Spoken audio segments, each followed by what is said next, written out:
Hello people, welcome to Voice of Pharmacies. Today we are discussing about the piles. வணக்கம். உங்களுக்கு நான் மூலநோய் பற்றி சொல்ல வந்திருக்கேன். மூலநோய் வந்து ஆங்கிலத்தில் பைல்ஸ்ன்னு சொல்லுவாங்க. இந்த பைல்ஸ் எப்படி வருதுன்னு பார்த்தீங்கன்னாக்க நம்மளோட ஆசனவாய் பகுதியில் நிறைய ரத்த நாளங்கள் இருக்கும். இந்த ரத்த நாளங்கள் வீக்கமடைகிறது மூலமா இந்த பைல்ஸ் நமக்கு வரும்.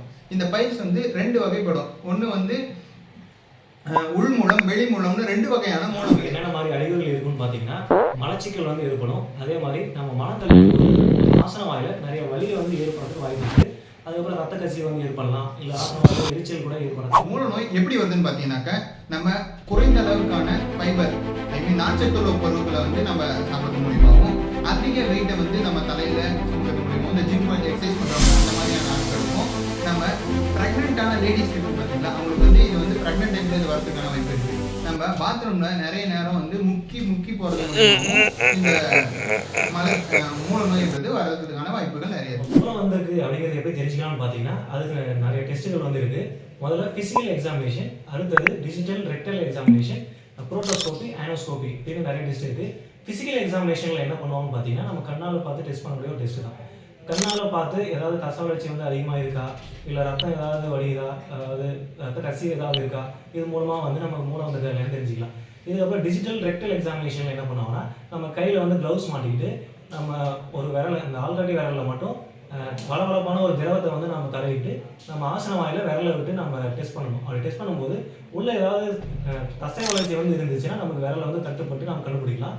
அதே மாதிரி வெளியே எடுத்ததுக்கப்புறம் ஏதாவது ரத்த கசிவு ஏதாவது இருந்துச்சுன்னா நம்ம அது மூலமாக மூலம் வந்திருக்கு அப்படின்னு நம்ம தெரிஞ்சுக்கலாம்.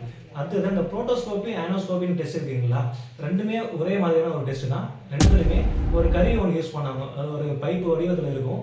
அதை நம்ம ஆசன வாயில உள்ள விட்டு வெளியே இருந்தே நம்ம உள்ள ஏதாவது தச வளர்ச்சி ஏதாவது இருக்கா, இல்லை ரத்த கசிவு ஏதாவது இருக்கா அப்படின்னு நம்ம பார்த்து மூலம் வந்திருக்காங்க நம்ம தெரிஞ்சுக்கலாம். மூலநோய்க்கு என்னென்ன மாதிரியான மருந்துகள் எடுத்துக்கலாம்னாக்கா டேஃப்லான், ஹைட்ரோகார்டிசோன், லிக்னோபைன், அதுக்கப்புறம் சில ஆன்டிபயோட்டிக்ஸும் எடுத்துக்கலாம். இந்த மூலத்துக்கு டேஃப்லாங்கிற மருந்து எடுத்துப்போம் இல்லையா, இந்த மருந்து எப்படி வேலை செய்யுதுன்னு பார்த்தீங்கன்னா நம்ம உடம்புல எங்கே வீக்கம் ஏற்பட்டாலுமே அதுக்கு ரெண்டு பொருள்னால தான் நமக்கு வீக்கம் ஏற்படும். ஒன்று த்ரோம்பாக்சின், இன்னொன்று ப்ரோஸ்டாக்லாண்டின். இந்த ரெண்டுமே ரிலீஸ் ஆகும் மூலமாக நம்ம வீக்கம் வரும். இந்த டேஃப்லான் மருந்து அது ரிலீஸை தடுக்கிறது மூலமாக நமக்கு வீக்கம் வராமல் தடுக்கும், நம்ம மூலம் வராமலும் தடுக்கலாம். அதே மாதிரி ஹைட்ரோகார்டிசோன் அந்த மருந்து எப்படி வேலை செய்யுன்னு பார்த்தீங்கன்னா நம்ம உடம்புல குளுக்கோகார்டிகாய்டு அப்படிங்கிற ஒரு ரெசெப்டார் இருக்கும். அந்த ரெசெப்டார்லேருந்து பாஸ்போலிபேஸ் அப்படிங்கிற ஒரு புரதம் வெளியே ரிலீஸ் ஆகும்.